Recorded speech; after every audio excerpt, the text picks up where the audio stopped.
Da mitologia ao tudo é uno. Ao longo da história da humanidade, as pessoas tentaram entender como o mundo funcionava. Algumas culturas acreditavam em deuses e deusas que controlavam tudo na terra e no céu. Uma dessas figuras era o deus Caos, que na mitologia grega foi o responsável por criar o universo. Caos tinha habilidades especiais, como a capacidade de dividir e separar coisas, que antes eram uma só. Foi assim que ele criou o universo, a partir de uma grande massa caótica que ele dividiu em diversas partes.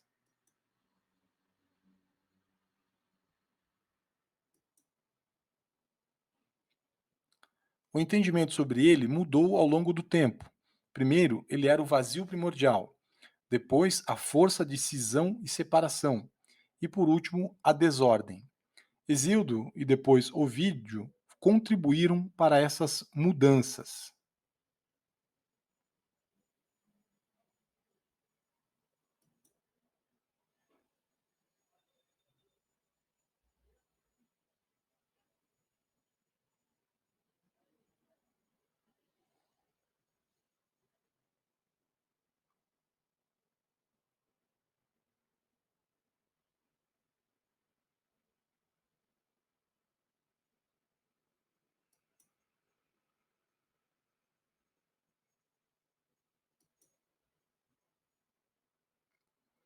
Exemplos de tudo é uno.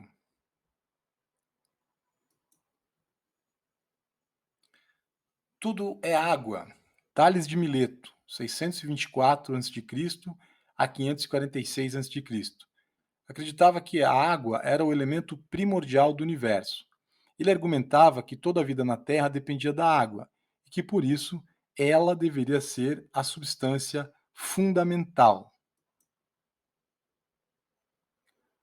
Tudo é indeterminado. Anaximandro de Mileto, 610 a 546 a.C.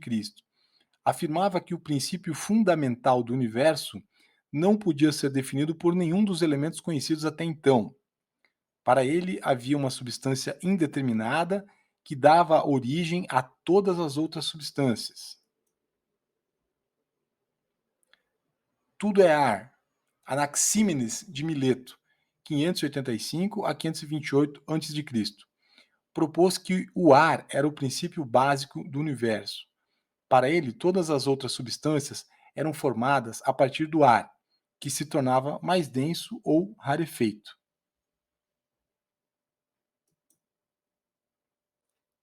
Tudo é terra.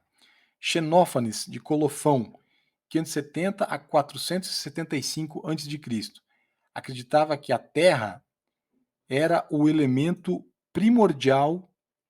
Para ele, tudo que existia era feito de terra, inclusive os seres humanos. Tudo é matemática. Pitágoras, 570 a 495 a.C. Acreditava que tudo no universo podia ser explicado por meio da matemática e dos números, que seriam a essência fundamental do mundo, e que havia uma harmonia e proporção matemática subjacente a todas as coisas na natureza. A matemática não era apenas uma ferramenta útil, mas também uma forma de buscar a verdadeira natureza da realidade. Tudo é fogo e fluxo constante. Heráclito de Éfeso, 535 a 475 a.C. Considerava que o fogo era o elemento fundamental e que tudo estava em constante mudança e fluxo. Ele acreditava que o fogo representava essa transformação incessante e enfatizava a ideia de que a única constante é a mudança.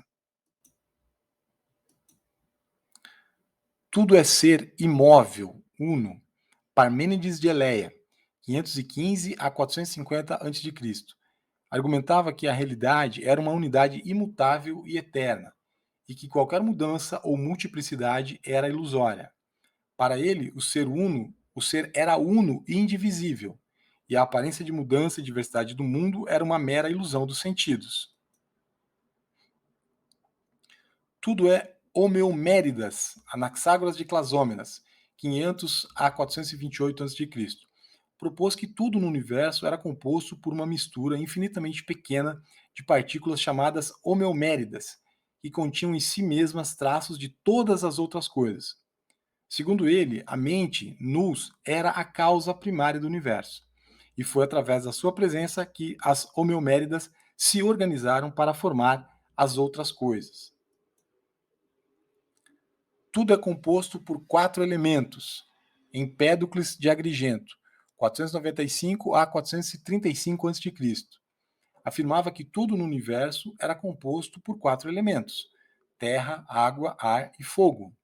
Ele argumentava que esses elementos se combinavam e se separavam para formar todas as coisas na natureza. Empédocles também propôs a ideia da força do amor e da força do ódio, que atuavam na união e na separação dos elementos. Tudo é composto por átomos. Leucipo, 490 a 430 a.C.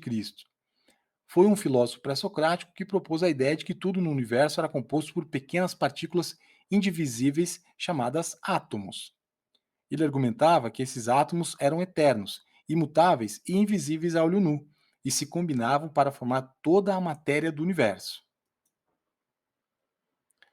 Tudo é paradoxal. Zenão de Eleia, 490 a 430 a.C., propôs uma série de paradoxos que questionavam o movimento e a mudança na realidade.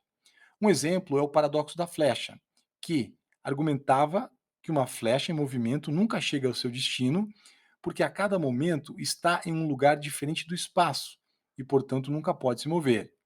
Esses paradoxos levantaram questões profundas sobre a natureza do tempo, do espaço e do movimento na filosofia grega. Tudo é incognoscível.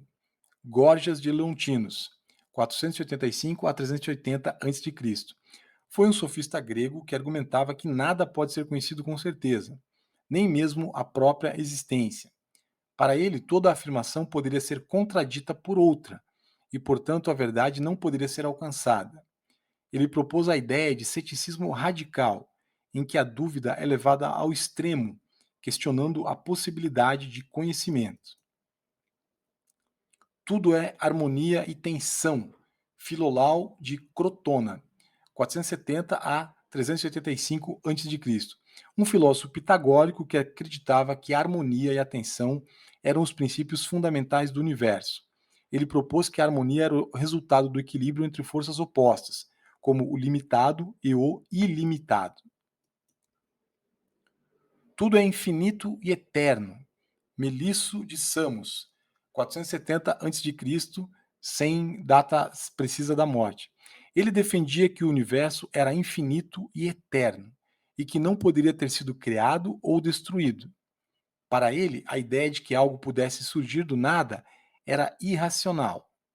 Melisso argumentava que tudo o que existe sempre existiu e sempre existirá, sem começo ou fim. Tudo é necessidade e acaso. Diógenes de Apolônia, 460 a.C., sem data exata de morte. Foi um filósofo pré-socrático que acreditava que o universo era governado pela necessidade e pelo acaso.